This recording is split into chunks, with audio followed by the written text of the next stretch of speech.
Hey guys, Rob Reviews here, bringing you another awesome review for another awesome episode of The Leftovers. So this one is, of course, The Leftovers, Season 1, Episode 5, Gladys. This one was directed by Mimi Leder, and honestly, this is a brutal episode, really brutal. I actually saw one review online where someone said they're quitting the show mainly because of how brutal this episode was. So and I was just having a little browse of the recaps and stuff, just so I could refresh my mind. And honestly, this is a really cool episode. So I think there's a lot of nice things and a lot of really brutal, horrible things in this one. But there's one. Basically, at the start of the episode, we see Gladys obviously minding her own business at the gas station, and then she's kind of kidnapped. We see her getting dragged through the forest. They tape her to a tree. They ignore her pleas for help, and they just sort of throw rocks at her until she sort of starts. She breaks her vow of silence, and she actually says, sort of stop, please stop. And then we see the blood pouring out of her skull. Really, really brutal. So the obviously the Guilty Remnant part notifies Patti and everyone back at the house, knows that Gladys is missing. They're all still not allowed to talk, so they all gather a van to search while sort of going through the woods. The Dean basically joins them, shooting some dogs and helps. Police, and then obviously Kevin comes. They stumble upon Gladys's corpse.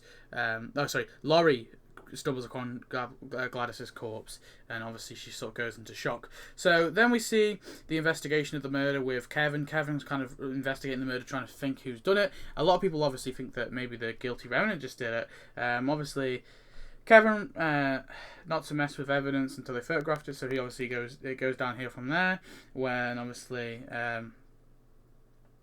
people hate the Guilty Remnant, so they sort of want no trace of the criminals.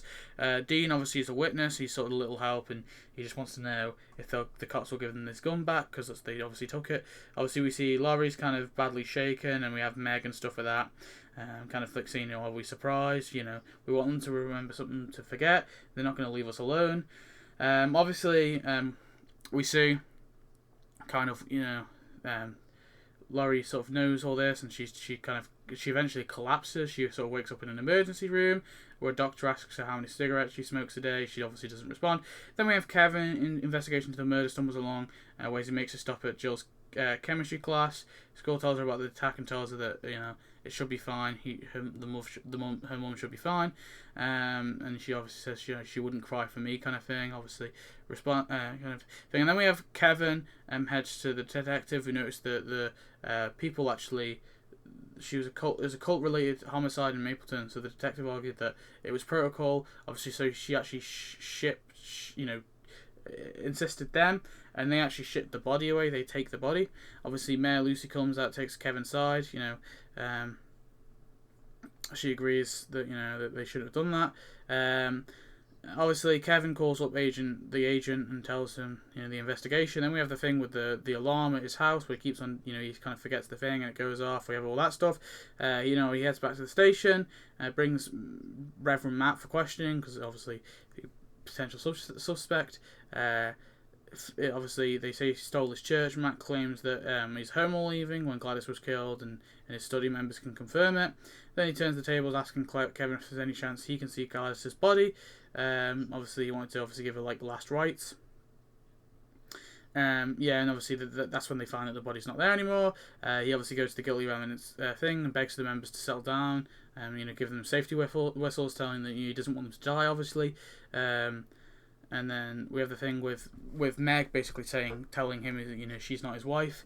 So he says, where is she? And obviously tells his the hospital anyway. Or she comes back. Wait, I don't know, something like that. Anyway, Patti basically breaks her silence and talks about Gladys, and obviously she sort of kind of hints that she had a thing anyway, involvement.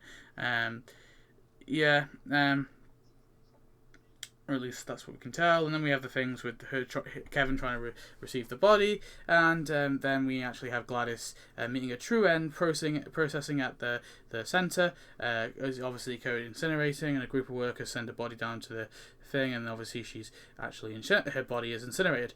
So really, really cool episode, really, really intense. I love the whole kind of murder thing. Obviously Gladys was just a background character, really. She was there, obviously. We saw her a few times, and they killed her off, and I think it was a really impactful death, really upsetting, really brutal as well.